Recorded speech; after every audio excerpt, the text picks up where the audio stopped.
Hello नमस्कार साथियों, कैसे हैं आप सब लोग। आशा करता हूं आप सब लोग अच्छे होंगे। देखिए, अभी तक हम लोग 11 वीडियो कंप्लीट कर चुके हैं, जिसमें हमने पत्र लेखन लगभग सभी समाप्त कर लिया है। केवल एक टिप्पणी वाला पोर्शन बचा है, उसको अगली वीडियो में समाप्त कर दिया जाएगा। इसके अलावा हम लोग एक निबंध भी कर चुके हैं साहित्य पर।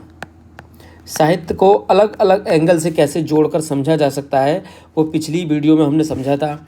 और इसके द्वारा कुछ कंटेंट साहित्य से संबंधित पीडीएफ के रूप में आप लोगों को उपलब्ध कराया गया था, जिसको आप अपनी आवश्यकता के अनुसार प्रयोग कर सकते हैं।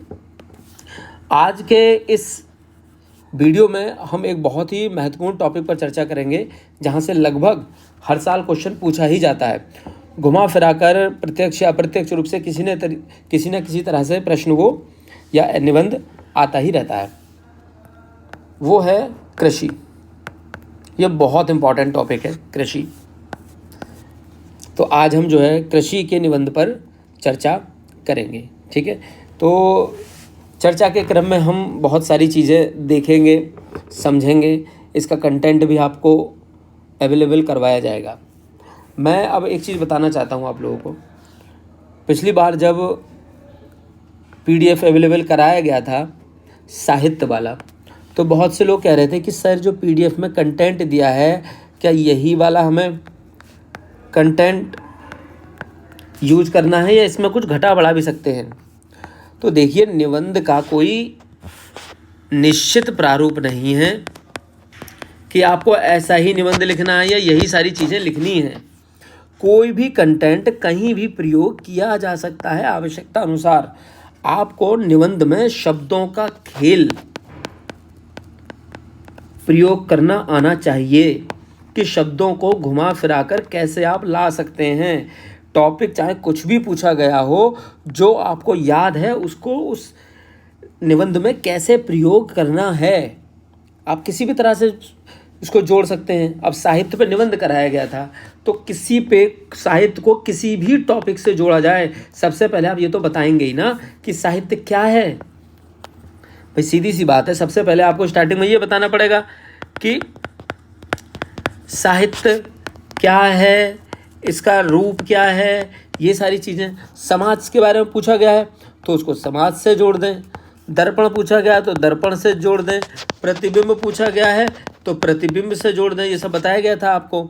इसके अलावा साहित्य को विज्ञान से पूछा गया है तो विज्ञान से आप जोड़ दें। विज्ञान की जो भी पुस्तकें हैं वो सब क्या है, साहित्य के रूप में प्रयोग की जा सकती हैं, उनको सारा वहाँ से जोड़ दें आप। ठीक है, आप इसको इतिहास से जोड़ सकते हैं। साहित्य का समाज के निर्माण में क्या प्रयोग हो सकता है या कैसे भूमिका निभा सकता है, आप इसको जोड़ें। तो ये सारी चीज़ें आप प्रैक्टिस करते रहेंगे तो आप सारी चीज़ें आसानी से सीखेंगे। ये कोई इतना ज़्यादा टफ नहीं है। ठीक है, तो आज हम जो है इसी तरह से एग्रीकल्चर या कृषि का निबंध पढ़ेंगे। ठीक है, तो शुरू करते हैं आज की वीडियो। देखिए, यहाँ पर इसका नाम है, निबंध का शीर्षक जो है कृषि समस्याएं और उसका समाधान। ठीक है, अब इम्पॉर्टेंट बात ये मैं आपको बताने वाला हूँ कि ज़रूरी नहीं है कि कृषि समस्याएं में समाधान जब पूछा जाएगा तभी हम इसको लिखेंगे। कृषि से संबंधित किसी भी प्रकार का निबंध आए, वहाँ पर इसको प्रयोग करना है। चाहे कोई भी टॉपिक हो, किसी भी प्रकार का टॉपिक हो, कृषि समस्याएं व उनका समाधान। ठीक है, भविष्य की कृषि, कृषि की वर्तमान समस्याएं आ जाएं, कृषि को टेक्नोलॉजी से जोड़ने के लिए आ जाए, ये कुछ भी टॉपिक आए, आपको जो है शुरुआत ऐसे ही करनी है। जो चीज़ें पूछी गई होंगी कृषि से संबंधित, जो चीज़ें एक्स्ट्रा पूछी गई है, बस उन में 2-4 चीज़ें वो टॉपिक जोड़कर लिखना है। बाकी लिखना यही सारा कंटेंट है घुमा फिरा कर। आप इसमें अपनी आवश्यकता के अनुसार चीज़ों को जोड़ सकते हैं, घटा सकते हैं, कुछ भी कर सकते हैं, बहुत सारी चीज़ें की जा सकती हैं। ठीक है, तो पहले हम इस पर देख लेते हैं कि इसका निबंध कैसे होगा। देखिए, सबसे पहले आप एक भूमिका तैयार करके रखिए पहले से। जैसे कि एग्रीकल्चर है तो एग्रीकल्चर की एक इस प्रकार की कोई एक भूमिका आप तैयार पहले से करके रखें। कोई भी ऐसे आए कृषि पे, किसी भी तरह का, आप इसी भूमिका से शुरुआत करें। इसमें भी अपने हिसाब से जोड़ सकते हैं, घटा सकते हैं। अब ऐसा नहीं है इसको एज इट इज़ रट लें वहाँ जाकर कि ये बताया गया तो यही लिख कर आएंगे। सारी चीज़ें अपने हिसाब से जोड़ी भी जा सकती हैं, घटाई भी जा सकती हैं। बैठकर आप सोचें, दिमाग पर थोड़ा जोर डालें। दिमाग पर जोर डालेंगे तो अच्छी चीज़ें कर पाएंगे, क्रिएट कर पाएंगे, इनोवेटिव चीज़ें लिख पाएंगे आप, जिससे कि आपका जो निबंध है वो रटा रटाया नहीं लगेगा, अपने दिमाग से लिखा हुआ लगेगा, उसमें कुछ नवीनता दिखाई देगी।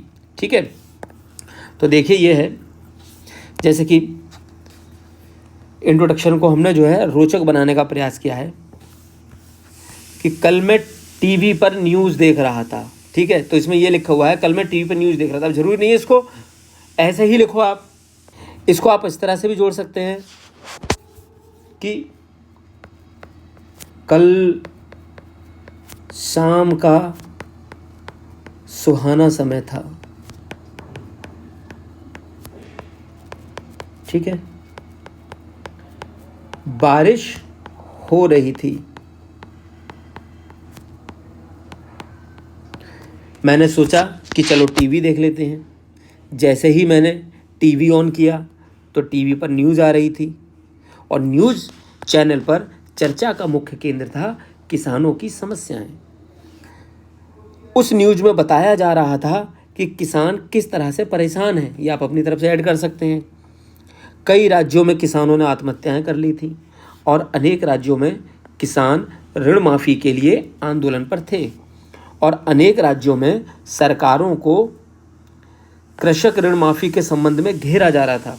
यहाँ तक कि संसद में भी वाद विवाद का मुख्य बिंदु था किसान दुर्दशा। अब आप यहाँ पे लिख सकते हैं किसानों की समस्याएं, किसानों की वर्तमान समस्याएं, किसान इतना परेशान क्यों है, कुछ भी लिख सकते हैं। जरूरी नहीं है ये लिखा हुआ है तो वहाँ पर जाके यही लिखेंगे।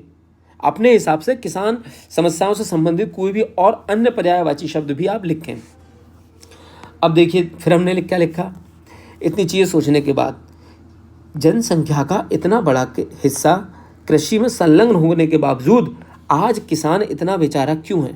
अब यहाँ पर आप ये भी लिख सकते हैं कि आखिर वर्तमान में ऐसी क्या समस्या आ गई है कि किसान को खेत से हटकर सड़क पर आकर आंदोलन करना पड़ रहा है। ये अपनी तरफ से आप सोचकर लिखें। आखिर वह अपना पेट भरने में क्यों असमर्थ है। क्या सरकार किसानों के लिए कुछ नहीं कर रही है। मैं ये सब सोच ही रहा था, तभी मेरे एक मित्र ने कहा, नहीं ऐसा नहीं है, सरकार किसानों के लिए बहुत कुछ कर रही है। सरकार तो किसानों की आय को दोगुना करना चाहती है। मुझे लगा ये नहीं हो सकता, ये एक सपना मात्र है, क्योंकि इसको हकीकत में बदलना इतना आसान नहीं है। क्या इन सारी समस्याओं का समाधान निकाला जा सकता है। समाधान निकालने के लिए हमें सबसे पहले जानना पड़ेगा कि आखिर किसानों की वास्तविक समस्याएं हैं क्या। ठीक है, हमने ये लिखा। मान लीजिए ये ऐसे समस्या और समाधान को ना लेकर विज्ञान व तकनीकी को जोड़कर लिखा गया होता कि कृषि और विज्ञान व तकनीकी, फिर हम क्या करते, फिर हम इसको इस तरह से जोड़ के लिख सकते थे कि आज वर्तमान में कृषि को तकनीकी से जोड़ने की बात चल रही है। क्या कृषि को तकनीकी से जोड़ा जा सकता है। क्या ये एक सपना मात्र है। क्या इसको हकीकत में बदला जा सकता है। ये इतना आसान भी नहीं है, क्योंकि हम हमेशा से देखते चले आए हैं पारंपरिक तरीके से या लकड़ी के हलों से या ट्रैक्टर से, इन सब से खेती किसानी की जाती है। तो आखिर हम अब जानने का प्रयास करते हैं कि कृषि में किस प्रकार की तकनीकी का प्रयोग किया जा सकता है। ठीक है, तकनीकी पूछा तो तकनीकी वाला सेंटेंस जोड़ दिया। क्योंकि यहाँ पे कृषि समस्या में समाधान पूछा गया है तो हमने यहाँ पे समस्याओं के बारे में बात की है। अगर हम किसानों की वास्तविक समस्याओं पर बात करते हैं तो किसानों की मुख्यतः 3 समस्याएं सामने आती हैं। किसानों की समस्याओं को 3 भागों में बांटकर हम देख रहे हैं यहाँ पर। ये ठीक है या गलत लिख गया है बताकर, यहाँ पर जो है इसको आप समझेंगे बांट कर। ठीक है, किसानों की समस्याओं को 3 भागों में बांट कर देखा जा सकता है। कौन कौन सी समस्याएं। सबसे पहले खेती शुरू करने से पहले की कुछ समस्या, खेती के दौरान की समस्या, खेती के उपरांत अर्थात फसल कटाई के बाद की समस्या। अगर आप इन समस्याओं को कभी भी आगे भी किसी भी तरह का ऐसे आए, 3 भागों में डिवाइड करके लिखेंगे आप, ये समस्याएं बताएंगे, उसके बाद में समाधान बताएंगे, तो आपके पास में इतना कंटेंट होगा कि आपको पेज कम पड़ जाएंगे लिखने के लिए। अब देखिए हम शुरू कर रहे हैं खेती शुरू करने से पहले की समस्याएं। देखिए अब सबसे पहले खेती से पूर्व की समस्या पर विचार कर लेते हैं। समस्याएं हैं क्या? देखिए सबसे पहली तो समस्या ये है कि जो वर्तमान के किसान हैं उनके पास में भूमि का बहुत छोटा टुकड़ा होता है जिस पर वो खेती करते हैं। ठीक है, तो इसमें प्रमुख है छोटी जोत का आकार। देश में लगभग 85% किसान ऐसे हैं जिनके पास में 1.5 हेक्टेयर से भी कम भूमि है। अब इससे समस्या क्या है? जब उनके पास में भूमि कम होगी तो किसानों को बीज, सिंचाई, उर्वरक के रूप में जो इनपुट लगता है, जो पैसा जो निवेश करेंगे उस पर वो ज़्यादा खर्च होगा। ठीक, जबकि इसकी अपेक्षा उनका आउटपुट जो है वो बहुत ही कम मिलेगा।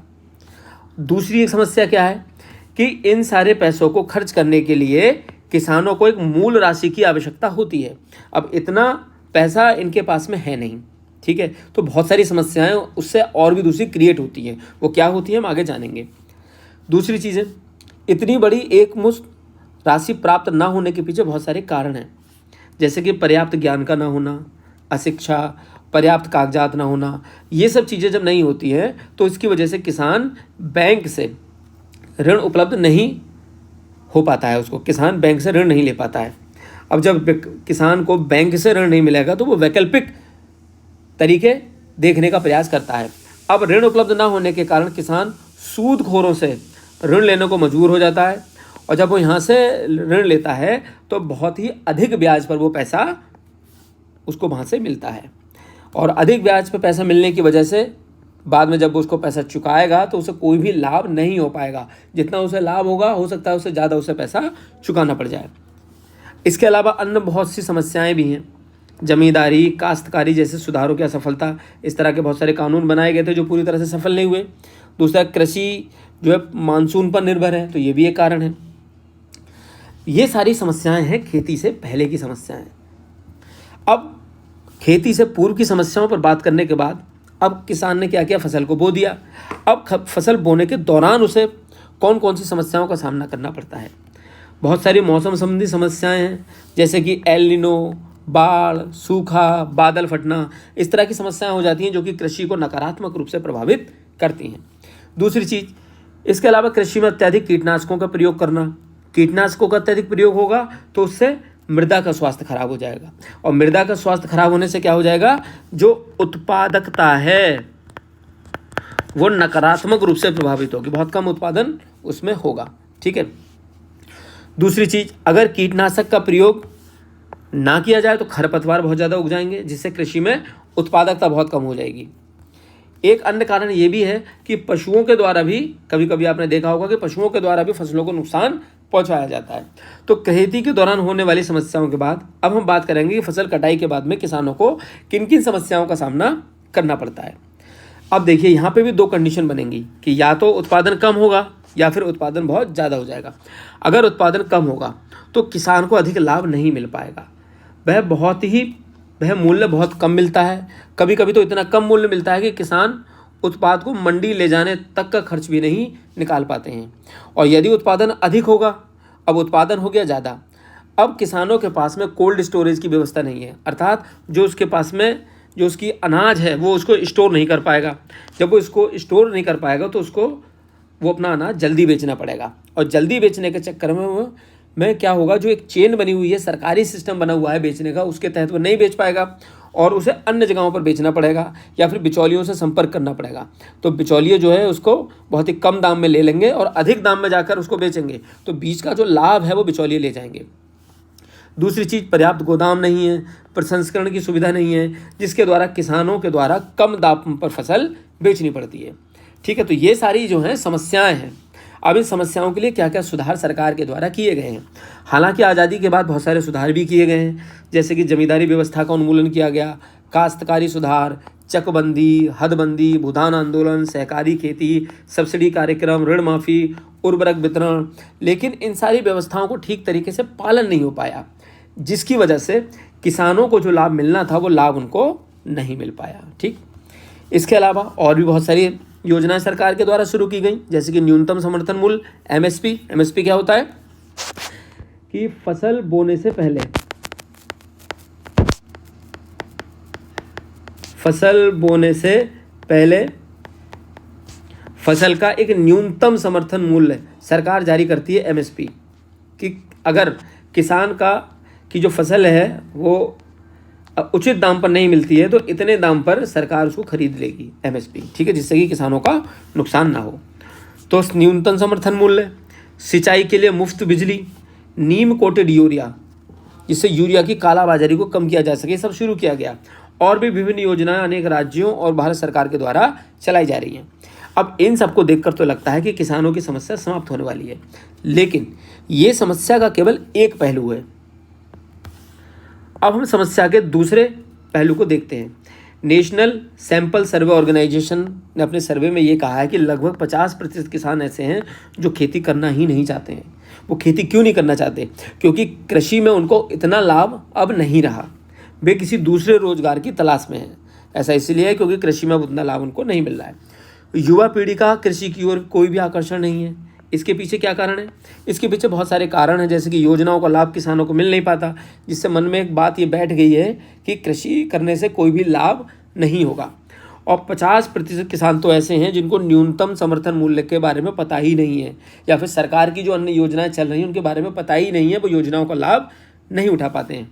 किसानों को सब्सिडी मिलती है उसकी जानकारी नहीं है, किसानों को मिलने वाला लाभ बिचौलिए ले जाते हैं। नीति निर्माण में किसानों की कोई भूमिका नहीं है।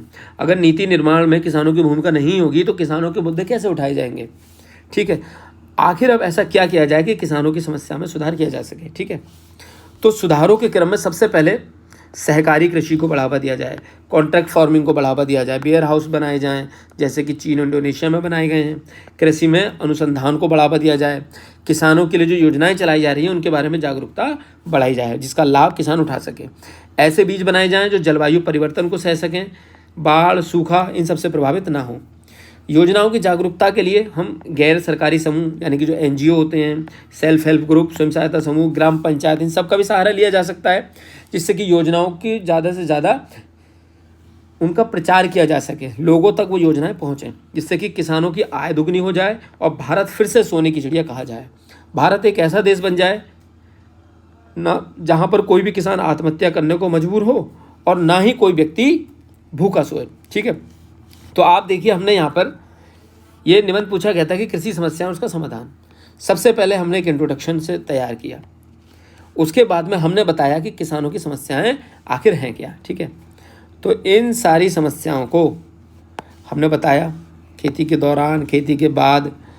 अब समस्याओं के बाद में हमने ये बताया कि सरकार इसके लिए क्या क्या कर रही है, उनमें क्या क्या समस्याएं आ रही हैं।